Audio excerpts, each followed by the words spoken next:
next week will mark 50 years since the Iron Lady first came to power. It was back in February 1975 that the late Margaret Thatcher became the first ever female leader of a major political party in Britain, the Conservatives, of course. Her rise to power was quite something, and she became Prime Minister just 4 years later. She divided the nation with her, some would say, Victorian values, very controversial policies, and we can see some of the protests there. We, of course, you were saying, Nadia, weren't you? Your main memories are of strife, aren't they? Yeah. This lady is not for turning. I remember The Voice. I remember she was called Attila the Hun. That's one of her nicknames. I don't know what Attila the Hen. I remember the poll. I remember the mines being shut down. I remember, everything I remember is kind of negative. What about when her son got lost in Algeria and she got the Algerian army out looking for him, but she paid £2,000 of it herself. Well, whether you loved her or loathed her, she was well known for always answering a question directly. You interviewed her. Looking back over the years, was there ever a time when you doubted that you were capable of being Prime Minister? You never thought, oh, I'm a woman, I'm never going to do it? Oh, no, you don't think like that. I mean, you certainly think, well, can I do it?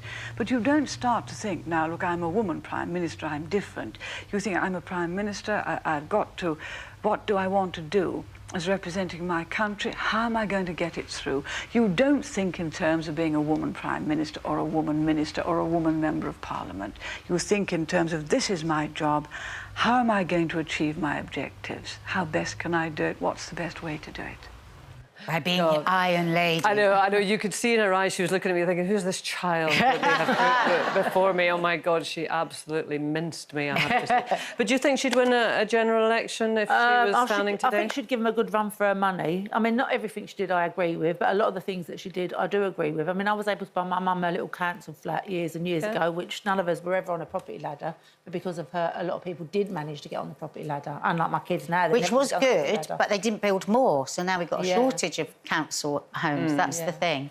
I think the problem is, for me, would she win a general election today? We don't really look at our politicians' policies that much anymore. We look at the way they present themselves, we look at their personality, we want charisma. No, it's entertainment now. I think they've crossed over. Yeah. In fact, I worked with her daughter, Carol, on an entertainment show. I was hosting it and she was tap dancing.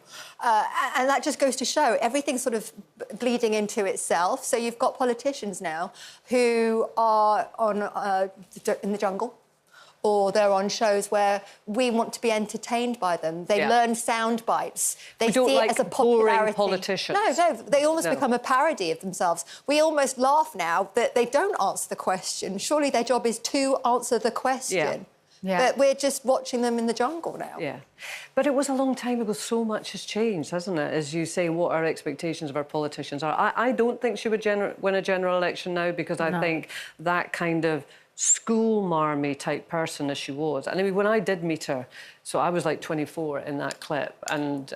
you look younger now. I was a very serious soul. Tara was keeping her looking I know. And that was in Downing Street. And she was a nanny. You know, she was absolutely... I do believe, and I mean, people in Scotland will hate me for this because, of course, she is not popular in Scotland. The poll tax was trialled there and everything.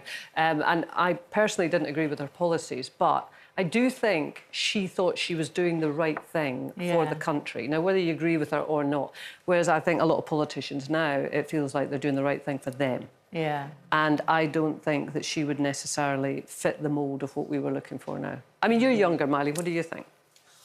I think it's staggering how much or how little we put up with when it comes to our politicians. The fact that we know that they're lying, we might send it out on a supposedly lying. And we see it as entertainment now, and we pass that information around, and we don't believe our politicians. And when they let us down, it's expected. And when they put big signs on buses and say that they'll be accountable to it, and then they're not, we're never surprised. Why aren't we holding our politicians in a place where they should be doing the job we put them in power to do? And then we're also surprised when they let us down. Yeah. I think there's just been such... it's beginning just to muddy the waters with what their roles are. They're not there to entertain us, they're there to serve the country. Yeah. Yeah. Well, we did do a poll on that one as well, and 56% of you said that you thought that she would win a general election if she was to stand today.